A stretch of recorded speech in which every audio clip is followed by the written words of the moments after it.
Welcome, ladies and gentlemen, and this is BisuDagger on the microphone, and we are watching GOM TV's Classic Season 4. This is going to be a ZVP between Zero and Pusan. Zero, on the screen right now, has a 56% win rate since he debuted in 2007. A solid Zerg player, won the ABC MSL in 2012. Definitely a player with a lot of stats behind him, and only for such a short career in comparison to Pusan. So we'll get a good glimpse of him in a second, but we're seeing how calm Zero is right now. He's someone who is an ace player for Wuxin Stars now and in the past. I'm actually not quite sure what Wuxin Stars is sponsored by in the Sonic Pro League, but he is playing there if you guys want another glimpse of him after this best of 3. So we are in the round of 8. Looking at the crowd here, it is packed, and Pusan in the other booth, he is our Protoss player, aka Labak. He has a 55.5% win rate, just slightly below Zero's, but he debuted in 2003. So think about this. He has, over an 11-year period, a 55% win rate. That is totally solid, totally dependable Protoss player. He played for NBC Game back in the day. That was his team. 279 wins under his belt. It is no surprise that he has experience, and he could play against Zero in a really good matchup here. Now Pusan, he has had a good showing in the Sonic Ranking Tournament and the Sonic Pro League himself, so you can expect good games from him. It is not like he is less dependable than you would think. In our later matchup, we're going to have Yellow versus Haya, but Yellow is someone who came from, I think, about 2000 when he started, and up to today, we really don't know how well practiced he is at Brood War. But Pusan, we know he plays constantly, he streams a lot, and just very reliable. So these two players, they are ready to go. They are wearing their awesome sweatshirts provided by GOM TV. And Pusan going with the blue. Meanwhile, Zero going with the yellow, obviously a tribute to Storm Zerg. No other way about it.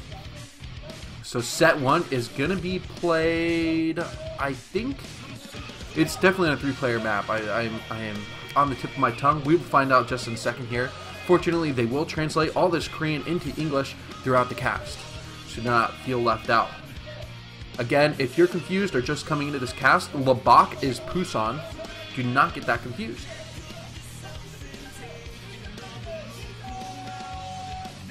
We can hear the Korean commentators slightly yelling in the background. The cheers from the crowds are going crazy. GOM Studio is looking great. Smoke coming up from the ground is none other than the reason why we are going into this game with great epic zooms from the cameraman.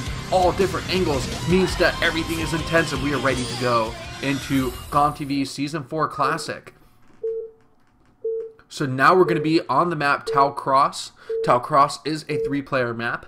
So where are these players going to spawn? And the map is set. The players are on the field. And it looks like down at the bottom right, over at that 5 o'clock position, we're going to have our Zerg player, Zero.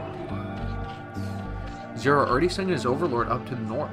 So it means that he should be able to scout out the Protoss player Pusan really quickly. And look at that crowd. It looks like the first couple rows is all females. So I guess the gentlemanly Korean men let them by. So in the top right 1 o'clock position, we are going to have our Protoss player Pusan.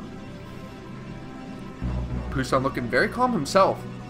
And I love the headphones that they're wearing. That nice solid red and black color. And to look at this, 2007, Pusan defeated Zero on the map Katrina.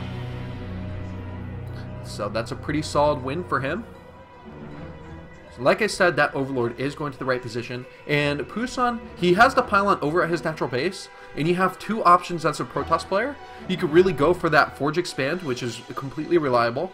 And then you could go for the double Gateway Expand, which will allow you to get Zealots out very quickly, go for Harass. But I would expect standard, but let's open up very strong as a Protoss player, go for that Forge Expand. And look at the people in the stands here. And that is one of the professional players. It's slipping my tongue who that is right now, but I'm sure you guys will figure it out. And there is a probe inside the main base of Zero. So getting a good scout out, Pusan's going to be looking for what is the gas timing for Zerg. How early is that spawning pool down? When is the natural going to get placed? Those are the key things that come as a Protoss player. You're looking for, like I said, gas timing, pool timing, and natural timing. So the gas is on the way for Zero. He decided to get the extractor before he went for his natural expansion. Meanwhile, a forge is being built for Pusan, so he will be going for that forge expansion build that I was talking about. And look at this really good harassment here. It looks like the probe getting a lot of shots off, but it's not about killing the drone. Don't mistake that. It's about preventing that drone from becoming a hatchery. Sometimes if you get some really good shots off, you get the drone so low on health that he has to bring another drone over there. So there is a Nexus sitting inside that natural base. It is going to be underway, and in a couple minutes, voila, we have that natural base done. So the extractor is not being built in the main anymore, and that leads us to believe it was the extractor drone trick. I did not see it get canceled because it went off the screen, but getting those additional drones early on is very useful for Zero, and so he's not going to be going to try and rush like speedlings, because that's what it would indicate if you had an extractor that early, is that you really want that fast speed upgrade. Otherwise it would be a 2-base muta build. That's the other reason. And look at that fangirl in the stands. She's trying to represent Zero, and I'm sure that she would love to take his hand in marriage. Quite a few programmers that are still single and need to be taken up from the market. Zero, a pretty good looking fellow here. It looks like he's going to be taking that third. So taking the third at this timing says two things. We could be going, or he could be going for the, real quick, shout out to Pusan here. That girl, she's got something sexy in that sentence. I can't read it, but I know it's for Pusan. So it's nice to see that he has a fan. Probably as old as he is. He's like reaching his 30s here. So that third base for the Zerg player indicates that we could be seeing a 5-hatch Hydra play, which is more of a cheesier type bust, and is really hard for the Protoss player to defend. Or this could be 6-hatch Hydra, which is really strong, kind of J-Dong's signature back in 2008, a really strong build for him, and it just wrecked Protoss players. Especially Tal Cross is one of those older maps, did come back out, and I think it came out in 2007 of Pro League, so definitely around that time where 6-hatch Hydra became a thing. Oh, and some love for Haya. Girl slightly embarrassed there. Now the lair is on its way, which means that Spire can be out, and he can build Scourge for defense against the Protoss player, Pusan. And Pusan, he's got one Zealot out, which hopefully can get some scouting information and realize where the third is. And as that assimilator gets taken, it indicates that he does probably want to go for some Stargate build and get Corsairs out to attack early on, pick off those Overlords, and also could lead to a lot of DT harassment here. So the probe is getting harassed by those initial 6 Zerglings that Zero has decided to put onto the map, and the probe just looks like it will get away, so Pusan can return him home and put him back to mineral labor, or gas, depending on how he feels, how he wants to treat that probe. So the drones are a decent amount at the natural and the third. You don't want to over drone too early, and the cybernetics core is spinning. Okay, so we know immediately Pusan is going to be going for that +1 on his Corsairs. When you see the Corsairs spinning early on in a PvZ, you're not going to expect that to be the range upgrade for Dragoons, unless you can tell from the Zerg player that there's clearly a lurker, a really early lurker build coming along. But even then, you just can go with Zealots. You know, you want to get the speed +1. That's really more important on those Zealots. So one of the Zealots, it might get taken out here, and perfect control by these Zerglings means that without losing a single link, he was able to take out the Zealot of Pusan. So now that the Spire is just about to be finished up, those 2 initial Scourge that come out from the Spire, you're going to want to build those so that way you can get all the scouting information really quickly. As a Zerg player, it's hard to get inside that base because there's a great wall off from that Forge Expand. So you use that Scourge to either pick off a free Corsair if you have the opportunity to, because when you don't have that critical amount of Corsairs, you can pick them off pretty easily. You got to have good control and reaction times. So very interesting here. Not only is there a hatchery at that third, but there's the Hydralisk Den. And in the 6-hatch Hydra build, you want to build the Hydralisk Den, get the second gas at your natural, and then build an evolution chamber. And he chose to build the Hydralisk Den at the more exposed third base, which may mean because he wants to create that Sim City earlier on at the third, because it's less protective. So you need those buildings there to defend those static defenses like the Sunken Colony. But you can see right here in the natural base, he's following up with that evolution chamber, which he will probably go for the +1 attack. a very good and solid upgrade for the Hydralisks, make them stout, and the attacks so much better with their DPS against the Zealots. So +1 is almost done, and these Scourge are going to know exactly what's going on. He does see the Stargate, that the Citadel of Dune is on the way, and that there was a robotics facility, so drops are definitely going to be a threat for the Zerg player. Zero is going to have to be on top of everything to try and delay Pusan's harassment.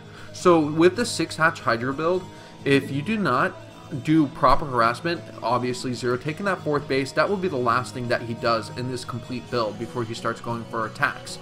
So meanwhile, what I was saying is Pusan really wants to get some good harassment in here and cripple the economy of Zero, because he's really low on drones. That's the problem with being so spread out and trying to take so many bases. You're one, low on gas, because you take that extractor at your natural 8, and then you're just low on eco anyway because you're so spread out with your drones. Of course, you can drone up very quickly, you got a lot of larvae, but investing any more amount of larvae into drones means that you're weakening the army of the Zerg player and delaying that timing that Zero would want to go for. So these Corsairs are really looking for Overlords. He needs to pick them off, start doing that damage that I was talking about before it is too late, before he gets overrun by these Hydras that are starting to make their way across the map over to Pusan's base. So the shuttle is done. He does have the speed upgrade, and Reavers are actually out to defend inside of that natural base. A really good choice of unit to defend. It's so hard to stream units through a choke and pick off the Reavers. So Lynx are following those Corsairs, and especially with the speed upgrade, it's going to be pretty easy for him to tag along with the Corsairs. Unless, of course, they make it over the ledges. And fake with the Corsair out on the map. And there's another group of Corsairs where the Hydras aren't, but there were no Overlords inside that main base. He's coming over the natural. It looks like there's just a nice group of Overlords ready for fodder. But flying over those Hydralisks, it looks like Zero is in perfect position to respawn over at that natural base. And a lot of those Corsairs were really getting low on health. It looks like 2 Overlords might just pop right here. And boom, they are out of the game. So those Corsairs doing a decent job. I feel like a lot more damage was taken on Pusan's Corsairs, and you really want to keep those alive. It's important that you can keep that number up really high, and as long as Zero can use those Scourge effectively, catch these units off guard, then Pusan's going to be a lot of trouble by not having these Corsairs to be able to easily pick off those Overlords. Especially with that +1 investment, you're starting to think about how much gas is wasted and time to go into the +1 on those Sairs. So a shuttle coming in here, is this drop going to be effective? How many Dark Templar are going to be inside? It looks like the Corsairs trying to chase the Overlords away, and the Dark Templars, they're going to get chased back. There is an Overlord coming along with the speed upgrade here, and he is going to force the shuttle out on its way. Now the Corsairs are heading back home, but where is the shuttle? The shuttle, it might get caught off guard with these Hydralisks. It looks like he dropped the Dark Templar out just in time, so the 3 Dark Templar were able to stay alive, but unfortunately that shuttle was taken out with great control by Zero. He's really on top of it in this game. This is incredible play from our experienced Zerg player, the Ace of Illusion Stars, like I said, and a little bit of a Michael Jackson slide to the right for that Reaver. Someone should definitely gift that, because that was quite amusing. It was almost like if you put a Reaver on an ice skating rink. That's exactly how I expect they would move around. So the Reaver is coming in here with shots.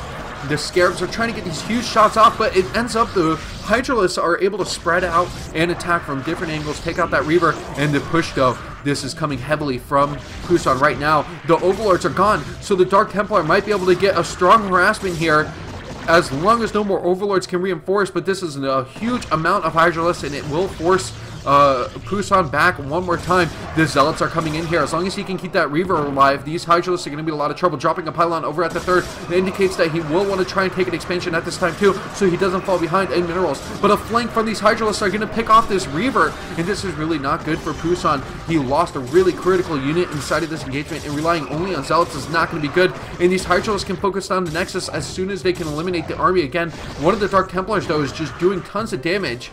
Looking on the map, there are 31 Hydralisks and only 8 Zealots. That's not an equivalent army when you think about the comparison between Pusan and Zero's. So the Hydralisks are pushing back these Corsairs again. The count is so low, but continuing to build Scourge along with these Hydralisks. Zero is doing a good job of controlling the air and the ground at the same time.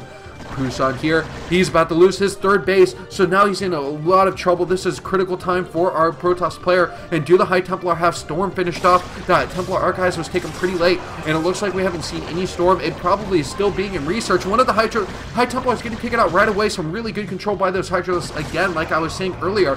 and now he's just kind of ramming down the front. The Forge and the Gateway down at that natural choke point are going to be taken out pretty easily here, and he's just got loads and loads of Hydralisks streaming in from behind. 44 Hydras now to 13 Zealots, 3 High Templars still on the map. And there are 6 Scourge just searching for those Corsairs, trying to take them out very quickly here. And even though you see Hydras coming down and getting taken out by these Zealots, the number is only going up higher and higher now. He reached at 1.49 Hydralisks in this match. Only 2 Zealots left. This isn't looking good for Pusan. The High Templar here, they're about to get taken out because they do not have the Storms available to be able to take out this Zerg army. And GG, Pusan's going to have to tap out. A beautiful game by Zero to go for game number 1. It seems like he is going to be our winner, 1-0. So far, we have a best of 3, so hang in here as we see what Pusan can do to come back in this series and hopefully make it to the round of 4.